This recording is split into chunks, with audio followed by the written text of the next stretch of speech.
I am Ravinder Ravi, PGT Mathematics, and today we will discuss some examples, some questions on the basis of matrices. आज हम matrices के कुछ expected question करेंगे जो कि examination point of view से important question भी हैं और अलग अलग डिफरेंट टाइप्स के क्वेश्चन हैं। तो इसमें आज के टॉपिक्स रहेंगे mathematical induction, sum of symmetric and skew symmetric, and next one is operation on matrices. तो इन टॉपिक्स के कुछ क्वेश्चन आज हम डिस्कस करने वाले हैं। So first of all we have to, सबसे पहले हम मैथमेटिकल इंडक्शन का एक क्वेश्चन लेने जा रहे हैं, उसके बाद हम सम ऑफ सिमेट्रिक स्क्यू सिमेट्रिक का क्वेश्चन करेंगे और फिर उसके बाद कुछ क्वेश्चन हम ऑपरेशन ऑन मैट्रिसेस के करेंगे जिसमें प्लस माइनस मल्टीप्लाई के कुछ क्वेश्चंस आ सकते हैं। So this is the example for the mathematical induction की prove by the principle of the mathematical induction that if a is equal to this then a raised to r is equal to this for any integer n। तो आप लोगों ने plus one में भी mathematical induction के कुछ question किए थे, वहां पे एक स्पेसिफिक चैप्टर आप लोगों के पास था मैथमेटिकल इंडक्शन के नाम से।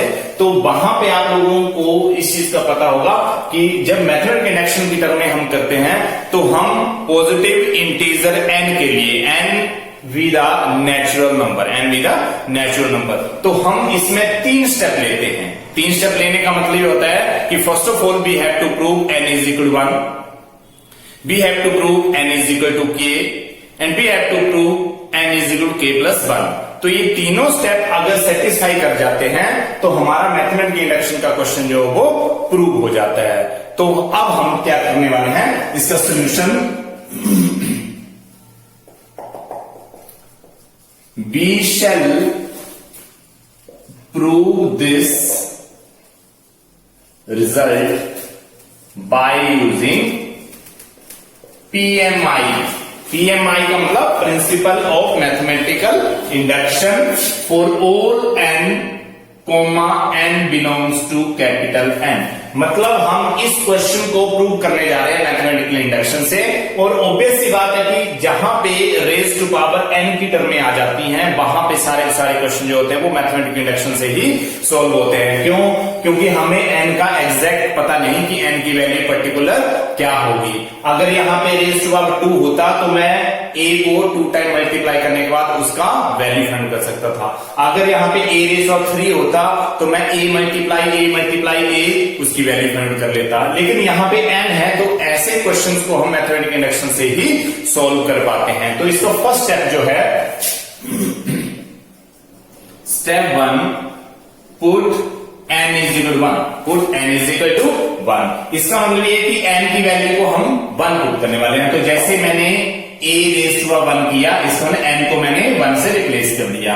तो a रेज टू n का मतलब a raise to 1 n 1 plus 2, n की जगह मैंने 1 पुट कर दिया। यहां पे -4 1 पुट कर दिया n की जगह, यहां n की जगह 1 पुट कर दिया, यहां 1 - 2 इंटू 1। तो ये रिजल्ट मेरे पास 1 plus 2 1 -4 1 - 2 and now it is equal to 1 plus 2 3 1 -4 -1। इसका मतलब a रेशो 1 का मतलब ये आ गया कि a वैल्यू जो है वो एज इट इज ये है। तो मेरा रिजल्ट यहां से प्रूव हो गया कि a रेशो अगर मैं 1 करता हूं तो मेरे पास a मैट्रिक्स आ जाता है। a रेशो 1 का मतलब a। इसका मतलब मैं यहां पे लिख सकता हूं implies that result is true for n is equal to 1। Result is true for n is equal to 1। तो यहां से मेरा ये फर्स्ट पार्ट प्रूव हो जाता है कि n की वैल्यू को मैं 1 ले रहा हूं तो मेरा रिजल्ट जो है वो प्रूव हो रहा है। Now next step is,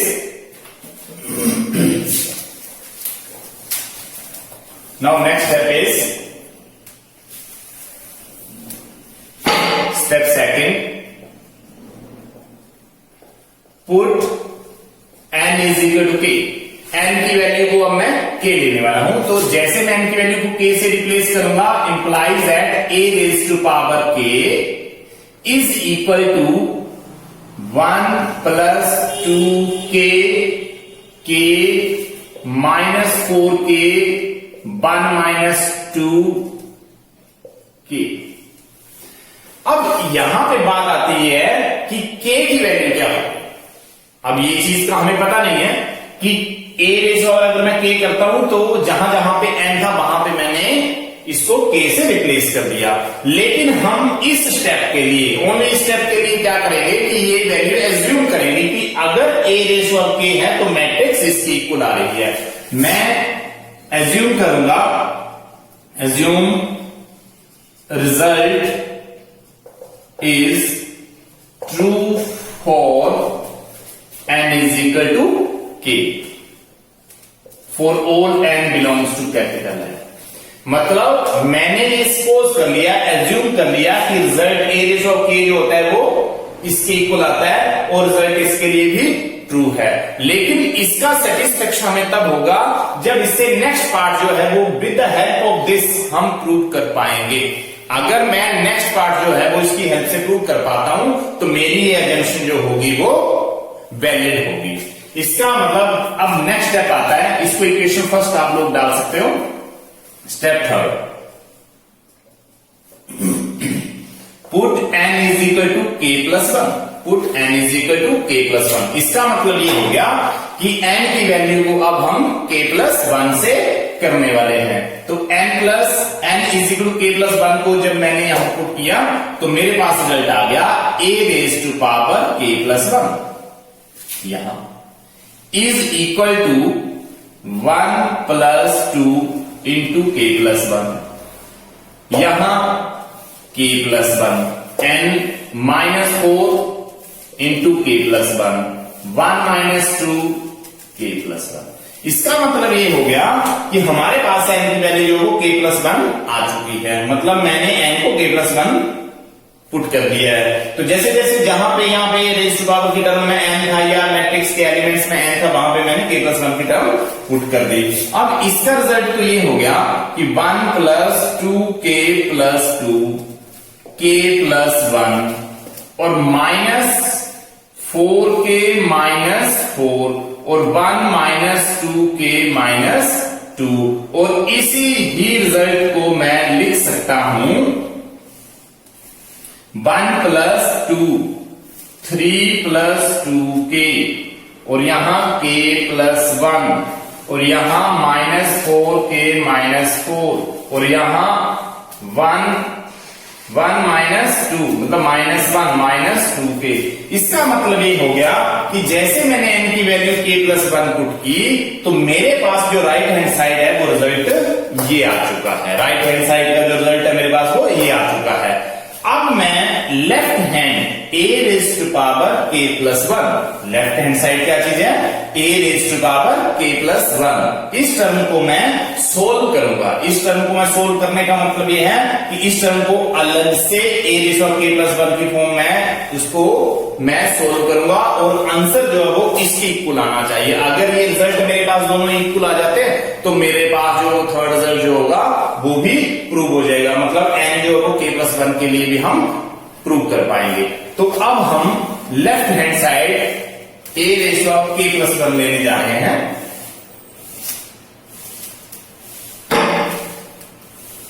now left hand side is equal to a raise to power k plus 1 और a raise of k plus 1 it can be written as a raise of k into a raise power 1। इसका मतलब क्या हो गया कि k plus 1 को मैंने break कर दिया a raise of k a raise of 1, base equal है तो पावर ऐड हो जाती है। इसका मतलब अगर बेस दोनों के a हैं तो a ऐड हो जाएगा और k प्लस 1 हो जाएगा। तो यहां पे a रेशियो ऑफ k की वैल्यू मैंने अभी अभी पिछले स्टेप में फाइंड आउट की है 1 प्लस 2k और यहां k और यहां माइनस 4k और यहां 1 माइनस 2k। तो ये वैल्यू मैंने फाइंड आउट की है और इनटू मैं a की वैल्यू लिखने वाला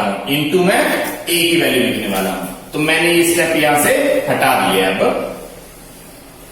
मतलब मुझे ये प्रूव करना है कि a raise to k plus 1, a k plus 1 की वैल्यू जो है वो ये वैल्यू आनी चाहिए, a raise to k plus 1 जो है वो इसकी इक्वल आना चाहिए। तो यहां से रिजल्ट आ रहा है। अब यहां पे a रेज़ टू k की वैल्यू मैंने लिख ली और a raise to power 1, a raise to 1 का मतलब 3 1 माइनस 4 माइनस 1। तो इस स्टेप को जब मैं मल्टीप्लाई करूंगा 1 प्लस 2k इंटू 3, मल्टीप्लाई के क्वेश्चन हमने कर रखे हैं, तो फर्स्ट रो और फर्स्ट कॉलम को लिया जा रहा है। फर्स्ट रो और फर्स्ट कॉलम, ये एलिमेंट 3 के साथ मल्टीप्लाई करने के बाद 3 into this, 3 into 1 plus 3 into 2 मतलब 6k। यहां पे हम प्लस करने वाले थे, लेकिन 4k को जब 1 से मल्टीप्लाई होगा तो माइनस के 4k। इसका मतलब मेरी फर्स्ट एंट्री कंप्लीट होगी, फर्स्ट रो को फर्स्ट कॉलम से मल्टीप्लाई। सिमिलरली फर्स्ट रो को सेकंड कॉलम से मल्टीप्लाई करने वाला हूं, 1 प्लस 2k को मैं माइनस 4 से मल्टीप्लाई करूंगा तो मेरे पास रिजल्ट आएगा माइनस 4 और माइनस 8k। ये सेकंड कॉलम आ गया मेरे पास। इसका मतलब ये हो गया कि ये वाली term first row second column 4 से मल्टीप्लाई करने के बाद ये रिजल्ट आ गया minus 4 into 1 minus 4 into 2k, और माइनस 4k को माइनस 1 से मल्टीप्लाई करेंगे तो प्लस के 4k आ जाएंगे। इसका मतलब फर्स्ट रो सेकंड कॉलम की बात हो रही है, इसको मैं माइनस 4 के साथ मल्टीप्लाई कर रहा हूं और माइनस 4k को माइनस 1 से मल्टीप्लाई कर रहा हूं। अब next second row first column, second row first column मतलब k into 3 plus 1 minus 2k को 1 से करेंगे तो 1 minus 2k, and second row second column k into minus 4 minus 4k, और माइनस 1 से इसको मल्टीप्लाई करेंगे तो माइनस 1 और प्लस के 2k। तो ये रिजल्ट मेरे पास आ चुका है यहां पर। अब यहां पे इसका इक्वल अगर मैं लिखना चाहूं तो मेरे पास इसका इक्वल रिजल्ट क्या आ गया, 6k माइनस 4k 2k, इसका मतलब 3 प्लस 2k। यहां पे ये वाला रिजल्ट माइनस 4 और माइनस के 8k प्लस के 4k, तो 4k it mean 4k minus 4 आ चुका रिजल्ट। यहां पे 3k minus 2k it means k आ चुका और प्लस का 1, माइनस के 4k प्लस के 2k, माइनस के 2k रह गए और माइनस का 1, इसका माइनस 1 माइनस 2k। तो यहां से लेफ्ट हैंड साइड का रिजल्ट ये था और ये राइट हैंड साइड का रिजल्ट ये था। तो एट लास्ट मैं लिख सकता हूं कि a ratio of k plus 1 जो है वो इस मैट्रिक्स के इक्वल आ रहा है। यहां से हमारे पास जो रिजल्ट था कि put n is equal k plus 1 वो भी हम प्रूव कर चुके हैं। तो एट लास्ट हम लिख सकते हैं इसके बाद कि left hand side is equal to right hand side. इस क्वेश्चन को ऐसे, मतलब ये लेफ्ट हैंड मैंने सोल्व कर दिया और ये ऑलरेडी मैंने राइट हैंड साइड रखा था। आप लोग ऐसे फर्स्ट और इसको इक्वेशन सेकंड दे दो और इसको थर्ड, तो आप लोग ऐसा लिख सकते हो फ्रॉम सेकंड एंड थर्ड। जब आप लोगों ने ये सेकंड रिजल्ट लिया और ये थर्ड रिजल्ट लिया तो दोनों लेफ्ट और राइट सोल्व हो गए, इक्वल आ गए। यहां से इंप्लाइज करके आप लिख सकते हो कि result is true for n is equal to, result is true for n is equal to k plus 1 for all n belongs to capital N. Hence proved. इसका मतलब ये हो गया कि मैथमेटिकल इंडक्शन का क्वेश्चन करने के लिए सबसे पहले आप लोगों ने n की वैल्यू को 1 पुट करना है फर्स्ट स्टेप में। उसके बाद आप लोगों ने सेकंड स्टेप में n की वैल्यू को k पुट करना है। जैसे आप लोग k पुट करोगे उसको आप लोग फर्स्ट इक्वेशन डालकर एज ए रिजल्ट के तौर पे रख लेना। और ये जो फर्स्ट इक्वेशन में आप लोग result a ratio of k की टर्म में करने वाले, जहां पे n की वैल्यू आप लोग k पुट करते हो, उसी को आप लोगों ने एज्यूम कर लेना है कि रिजल्ट ट्रू है n is equal to k के लिए। और जब आप लोग थर्ड पार्ट में एंटर करेंगे तो put n is to k plus 1 आएगा। तो जैसे n is to k plus 1 आएगा तो जहां जहां n की वैल्यू वहां पे k प्लस 1 आप लोग पुट करेंगे और उसके बाद आप लोग लेफ्ट हैंड साइड को सोल्व करेंगे। तो जहां k प्लस 1 की टर्में हैं उसको आप लोग ब्रेक कर सकते हो। ब्रेक करने के बाद आप लोगों के पास एक वैल्यू आ जाएगी a रेशो ऑफ k और दूसरी वैल्यू आ जाएगी k। दोनों का जो मल्टीप्लिकेशन है वो उसके राइट हैंड साइड के इक्वल आना चाहिए। अगर ये दोनों ही इक्वल हो जाते हैं तो हमारा रिजल्ट जो वो n is equal k plus 1 के लिए प्रूव हो जाता है और जैसे प्रूव हो जाएगा तो हमारे पास मैथमेटिकल इंडक्शन का क्वेश्चन जो वो प्रूव हो जाएगा। तो इसी तरीके से अब हम एक और क्वेश्चन करने वाले हैं जो कि sum of symmetric and skew symmetry के अकॉर्डिंगली आएगा। As sum of a symmetric and skew symmetric matrix where a is equal to this. इस क्वेश्चन में हमें क्या करना है कि किसी भी मैट्रिक्स में जब हम सम ऑफ सिमेट्रिक और स्क्यू सिमेट्री की टर्म फाइंड आउट करते हैं तो उससे इस रिजल्ट को एक्सप्रेस करना है। बोलने का मतलब यह है कि sum of symmetric and skew symmetric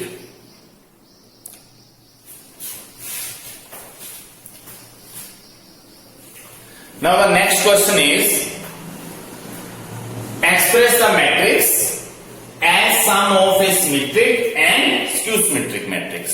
तो फर्स्ट ऑफ ऑल हमें ये चेक करना है कि sum of symmetric and skew symmetric क्या चीज है। तो सम ऑफ सिमेट्रिक और स्क्यू सिमेट्रिक की अगर हम बात करते हैं तो पहले ये कॉन्सेप्ट हम क्लियर करेंगे उसके बाद हम क्वेश्चन करेंगे। तो आप लोगों को ये पता होना चाहिए कि हम किसी भी मैट्रिक्स को दो पार्ट में डिवाइड कर सकते हैं। मतलब हम दो पार्ट में उसको स्प्लिट कर सकते हैं, तोड़ सकते हैं। मतलब उसका एक पार्ट तो होगा जो सिमेट्रिक पार्ट होगा और दूसरा पार्ट जो होगा वो स्क्यू सिमेट्रिक पार्ट होगा। तो ये तो उस चीज का एग्जांपल है, लेकिन सिमेट्रिक पार्ट और स्क्यू सिमेट्रिक पार्ट क्या है वो मैं फर्स्ट ऑफ ऑल बता रहा हूं आप लोगों को। हम किसी भी मैट्रिक्स में, सपोज करो ए मैट्रिक्स है हमारे पास, तो किसी भी मैट्रिक्स को मैं 1/2 a plus a dash plus 1/a minus a dash की फॉर्म में लिख सकता हूं। मैं किसी भी मैट्रिक्स को half a plus a dash plus half a minus a dash की फॉर्म में लिख सकता हूं। और अगर इसको इलेबोरेट कर देते हैं, इस चीज को इलेबोरेट करते हैं, तो इलेबोरेट करने का मतलब यह है कि 1/2a plus half a dash plus 1/2a minus 1/2a dash. इसका मतलब यह है कि ये टर्म और ये टर्म कैंसिल आउट हो सकती है। इसका मतलब half a plus half a जो कि a बन जाएगा। इसका मतलब यह है कि हम किसी भी मैट्रिक्स को इन दो पार्ट में स्प्लिट करते हैं तो उसमें कोई भी चेंज नहीं आता है। और हमारा जहां तक ये क्वेश्चन है कि सम ऑफ सिमेट्रिक और स्क्यू सिमेट्रिक, तो इसी फॉर्मूला को हम सम ऑफ सिमेट्रिक और स्क्यू सिमेट्रिक कहेंगे, जिसमें ये प्लस वाला पार्ट जो होता है वो सिमेट्रिक होता है और ये जो जहां ये माइनस की टर्म है इसका स्क्यू सिमेट्रिक पार्ट है। इसका मतलब ये हो गया कि अगर हम इस रिजल्ट की टर्म में लिखेंगे तो अब हम a is equal to p plus q की फॉर्म में लिख सकते हैं। मतलब हम a को p प्लस क्यू की फॉर्म में लिखने वाले हैं, उसको हम एक्सप्रेस करने वाले हैं p प्लस क्यू की फॉर्म में। और ये जो p है इसकी वैल्यू हमारे पास होती है 1/2a प्लस a डैश और इस क्यू की वैल्यू होती है 1/2a माइनस a डैश। इन दोनों को प्लस करके a आ रहा है और इसी टर्म को हम बोल रहे हैं सिमेट्रिक और इसी टर्म को बोल रहे हैं स्क्यू सिमेट्रिक। इसका मतलब यह है कि हम दो पार्ट मैट्रिक्स के बना रहे हैं, एक पार्ट है सिमेट्रिक और दूसरा है स्क्यू सिमेट्रिक, और इन दोनों को ही अगर जब हम प्लस कर रहे हैं तो हमारे पास एक एक्चुअल मैट्रिक्स आ रहा है। तो इस चीज को करने के लिए अब हमें इसको सिमेट्रिक को P से डिनोट करना होता है, और सिमेट्रिक प्रूव करने के लिए हमें P = P' तक जाना होता है। मतलब जो वैल्यू P आ रही है वो वाकई में सिमेट्रिक मैट्रिक्स होनी चाहिए, मतलब उसका ट्रांसपोज लेने पर वो P की इक्वली आनी चाहिए। जबकि स्क्यू सिमेट्रिक मैट्रिक्स में हम यहां पे जो Q है वो आपके पास इस तरीके का आना चाहिए। इसका मतलब ये जो रिजल्ट मैंने लिखे हैं सिमेट्रिक प्रूव करने के लिए और स्क्यू सिमेट्रिक प्रूव करने के लिए, ये दो रिजल्ट हमें अप्लाई करने पड़ेंगे। First of all we have to find A' and we will apply this result and find the P = P'. Then A minus A' into half skew symmetric and we have to prove Q = minus Q', और इस term को हम Q' = minus Q भी लिख सकते हैं। इसका मतलब यह है कि एक पार्ट को हमने सिमेट्रिक प्रूव कर देना है और एक को स्क्यू सिमेट्रिक प्रूव कर देना है। दोनों का एडिशन अगर हम करते हैं तो A ही आ जाता है, इसका मतलब एक्चुअल मैट्रिक्स आ जाती है। तो ये क्वेश्चन का क्राइटेरिया है। अब हम स्टार्ट करते हैं। हमारे पास A मैट्रिक्स है जिसका सबसे पहले हमें ट्रांसपोज लेना है।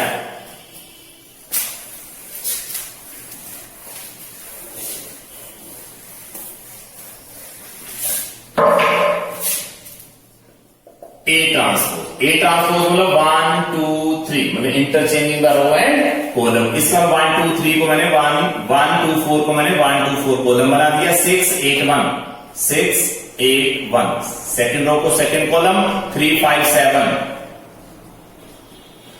थर्ड रो को थर्ड कॉलम बना दिया।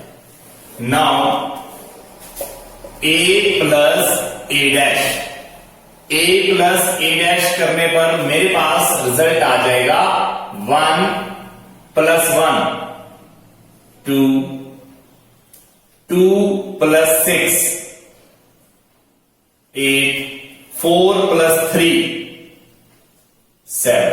मतलब मैंने A प्लस A' करने के लिए इसके कोरस्पॉन्डिंग एलिमेंट को ऐड किया है। इसका मतलब 1 में 1 ऐड कर दिया, 2 में 6, 4 में 3। Similarly second row 6 + 2 8 8 + 8 16 1 + 5 6 3 + 4 7 5 + 1 6 7 + 7 14। इसका मतलब अब हम इसको 1/2 से मल्टीप्लाई करेंगे, और 1/2 से मल्टीप्लाई करने का मतलब यह है कि जैसे मैं इसको 1/2 से मल्टीप्लाई करूंगा, 2 से 2 कैंसिल 1, 8/2 करेंगे 4, 7/2 8/2 4, 16/2 8, 6/2 3, 7/2 6/2 3, 14/2 मतलब 7। इसका मतलब ये है कि ये हमारे पास P मैट्रिक्स आ चुका है। अभी मैंने आपको रिजल्ट बताया कि हाफ ऑफ A + A' जो होता है वो P के इक्वल होता है, और P A मैट्रिक्स आ चुकी है मेरे पास 1 4 7/2। यहां से 4 8 3 7/2 3 7। यहां मेरे पास P आ चुका है। तो P आने के बाद मुझे P' प्रूव करना है। इसका मतलब क्या है कि मैंने P' फाइंड आउट किया, और जैसे मैंने P' फाइंड आउट किया 1 4 7/2 4 8 3 7/2 3 7/2 3 3 और 7। इसका मतलब इंप्लाइज करके मैं लिख सकता हूं कि P' जो है वो P की इक्वल आ रहा है। देखो P और P' आपस में इक्वल आ रहे हैं। इसका मतलब ये है कि मैं यहां पे सिमेट्रिक लिख सकता हूं। इसका मतलब मैट्रिक्स A का मैंने सिमेट्रिक पार्ट फाइंड आउट कर लिया है। Now now a minus A dash, a minus A dash करेंगे। a माइनस ए डैश करने का मतलब क्या है कि कोरस्पॉन्डिंग एंट्री को माइनस किया जाएगा। 1 माइनस 1 0, 2 माइनस 6, यहां से 2 minus 6 minus 4, 4 minus 3 1, 6 minus 2 4, 8 minus 8 0, 1 minus 5 minus 4, 3 minus 4 minus 1, 5 minus 1 4, 7 minus 7 0। अब हम 1/2 a माइनस ए डैश करेंगे। जैसे 1/2 से मल्टीप्लाई किया, इसका मतलब सारे एलिमेंट को 2 से डिवाइड करना है। 0 माइनस 2 आ जाएगा, यहां 1/2 आ जाएगा, यहां 2 आ जाएगा, 0 आ जाएगा, -4/2 मतलब 2 आ जाएगा, -1/2 आ जाएगा, यहां 2 आ जाएगा और यहां पे 0। तो यहां से ये वैल्यू क्यू बन गई मेरे पास। यहां पे इस वैल्यू को मैं क्यू ले सकता हूं और क्यू का जो मैट्रिक्स मेरे पास है 0 2 -1/2 -2 0 2 और यहां पे 1/2 -2 0।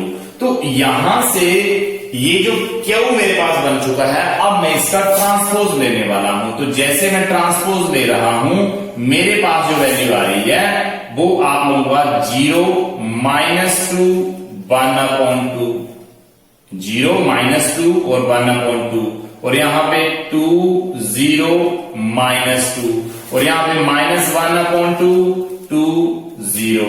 तो यहां से जब हम माइनस कॉमन ले लेंगे इस मैट्रिक्स से, जब हम माइनस कॉमन लेने वाले हैं तो मेरे पास मैट्रिक्स बनेगी 0, ये प्लस में चेंज हो जाएगा, ये माइनस में चेंज हो जाएगा, ये वैल्यू माइनस में चेंज हो जाएगी, ये वैल्यू 0 और ये वैल्यू प्लस में चेंज हो जाएगी। ये वैल्यू मेरे पास 1/2 एज इट इज प्लस की बन जाएगी, ये माइनस के 2 बन जाएंगे, 0। तो यहां से हम देख रहे हैं कि क्यू डैश हमारे पास वही वैल्यू आ गई है जो कि हमारे पास क्यू में दे रखा है। तो इसको इंप्लाइज करके मैं लिख सकता हूं कि q dash is equal to minus, और ये मैट्रिक्स क्यू आ चुकी है। तो ये वाला जो रिजल्ट आने पर मैं इसको लिख सकता हूं स्क्यू सिमेट्रिक। इसका मतलब ये हो गया कि मैंने मैट्रिक्स को फर्स्ट पार्ट में 1/2 a प्लस ए डैश में फाइंड किया तो मेरे पास सिमेट्रिक पार्ट आ गया। जैसे मैंने a minus A dash into half किया, क्यू पार्ट जो वो स्क्यू सिमेट्रिक आ चुका है। इसका मतलब ये होगा कि एट लास्ट जब हम इस मैट्रिक्स के इलैबोरेशन का पार्ट लिखेंगे तो हम ऐसा लिख सकते हैं, at last now A is equal to P plus q. मतलब हम किसी भी मैट्रिक्स को उसके सम ऑफ सिमेट्रिक और स्क्यू सिमेट्रिक पार्ट में एक्सप्रेस कर सकते हैं। तो इस A मैट्रिक्स का सिमेट्रिक पार्ट जो है वो है 1 4 7/2 4 8 3 7/2 3 7 plus q matrix 0 2 -1/2 -2 0 2 1/2 -2 0 is equal to, जैसे मैं कोरस्पॉन्डिंग एलिमेंट को मैं प्लस करूंगा मेरे पास रिजल्ट आएगा 1 plus 0 4 minus 2 7/2 half, it means 4 plus 6 8 plus 0 3 minus 2 1 7.5 3.5, so it's 7/2 3.5 or minus half, only 3. It means 3 plus 2 5 7 plus 0 7. This is the required answer. इसका मतलब ये है कि sum of symmetric and skew symmetric में हम मैट्रिक्स को दो पार्ट में एक्सप्रेस कर रहे हैं। जो फर्स्ट पार्ट है वो हमारे पास सिमेट्रिक पार्ट है और सेकंड वाला जो है वो स्क्यू सिमेट्रिक पार्ट है, तो इन दोनों का ही एडिशन जो है वो एक एक्चुअल मैट्रिक्स ए बना देगा। तो इस तरीके से बहुत सारे क्वेश्चन आप लोगों को आपकी बुक में मिलेंगे जो कि सम ऑफ सिमेट्रिक और स्क्यू सिमेट्रिक की फॉर्म में फाइंड आउट करने हैं। Thank you. Our next question is this. This is depend upon the operation on matrices. If matrix A is equal to alpha, beta, gamma minus alpha is such that A square is equal to I. इसका मतलब ये कि जो matrix दे रखी है उसका अगर मैं स्क्वायर कर देता हूं तो वो आइडेंटिटी मैट्रिक्स के इक्वल आ जाता है। तो अगर ऐसी सिचुएशन है तो हमें प्रूव करना है कि alpha square plus beta gamma is equal to 1। So first of all we have to find the value of A square. Solution A is equal to given A is equal to alpha beta gamma minus alpha. ये matrix है हमारे पास। अब मुझे ए square find करना है। A square means A multiply A. A square means A multiply A. Alpha, beta, gamma minus alpha. And now A alpha, beta, gamma minus alpha is equal to first row, first column, alpha into alpha, alpha square plus beta into gamma. First row first column complete. First row second alpha into beta minus beta alpha मतलब alpha beta. First row second column alpha into beta plus लगना था यहां पर, लेकिन minus alpha को जब beta से multiply करेंगे तो माइनस अल्फा बीटा। इसका मतलब फर्स्ट रो फर्स्ट कॉलम और first row second column complete हो गए। Second row first column gamma alpha, इस गामा को अल्फा के साथ gamma alpha minus alpha gamma. इसका मतलब यह है कि मैंने ए स्क्वायर की वैल्यू फाइंड आउट कर ली है। Therefore, A square is equal to I. हम लिख सकते हैं कि A square की वैल्यू अगर मेरी फाइंड कर रखी है तो मैं इस सिचुएशन में पुट कर दूंगा। मैं सिंस करके लिख सकता हूं कि since A square is equal to I। अब मैं A square की वैल्यू रख रहा हूं यहां पर alpha square plus beta gamma minus alpha beta gamma alpha minus alpha gamma and gamma beta plus alpha square. इसका मतलब सारी वैल्यूज मैंने यहां रख दी और इज इक्वल टू आई 1 0 0 1। यहां से देखिए ये मैट्रिक्स और ये मैट्रिक्स आपस में इक्वल है। इसका मतलब इसकी कोरस्पॉन्डिंग एंट्रीज भी इक्वल होंगी, क्योंकि हमने इक्वालिटी ऑफ मैट्रिक्स में क्या किया था कि if the both the matrix are equal then their corresponding entries are equal. It means ये इसकी इक्वल आ जाएगा 1 1 element alpha square plus beta gamma is equal to 1 and alpha beta and alpha beta minus alpha beta is 0 क्योंकि ये कैसे हो जाएंगे 0 0 0। इसका मतलब हमारे पास जो रिजल्ट प्रूव करने के लिए था वो हमारे पास आ चुका है।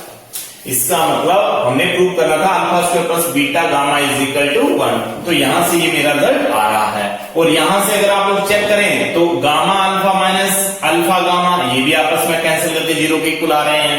और ये वाला रिजल्ट जो कि 1 के इक्वल आएगा वो कि alpha square plus gamma beta is 1 के इक्वल है। तो ये रिजल्ट आ रहा है। तो इस टाइप से हम बहुत सारे क्वेश्चन जो है बुक से कर सकते हैं, जो कि इक्वेशन की टाइप में लिखे गए हैं, प्रूव करने वाले हैं, या कुछ ए स्क्वायर ए क्यूब के क्वेश्चन हैं जो कि पॉलिनोमियल की टर्म में दे रखे हैं। उसमें भी आप लोगों ने वैल्यूज पुट करनी है अकॉर्डिंग टू क्वेश्चन। अगर आप लोग वैल्यू पुट करेंगे, फॉर एग्जाम्पल अगर हम इस क्वेश्चन की बात करें ए square plus 5a plus 4i, तो इस क्वेश्चन का मतलब ये होता है कि हमने a को 2 टाइम मल्टीप्लाई करना है प्लस a को 5 से मल्टीप्लाई करना है और यहाँ पे 4 को I से मल्टीप्लाई, मतलब यहाँ पे A स्क्वायर की मैट्रिक्स आएगी और इस तरीके से 5 और यहाँ पे A की मैट्रिक्स आएगी और यहाँ 4 और यहाँ पे I की मैट्रिक्स आएगी और इन सभी को सोल्व करके कोरस्पॉन्डिंग एंट्रीज को फाइंड आउट करके प्लस करके आप लोग आंसर पे पहुंच सकते हो। तो इस तरीके के बहुत सारे क्वेश्चन आप लोगों को बुक में मिलेंगे जिसको आप लोग सोल्व कर सकते हो।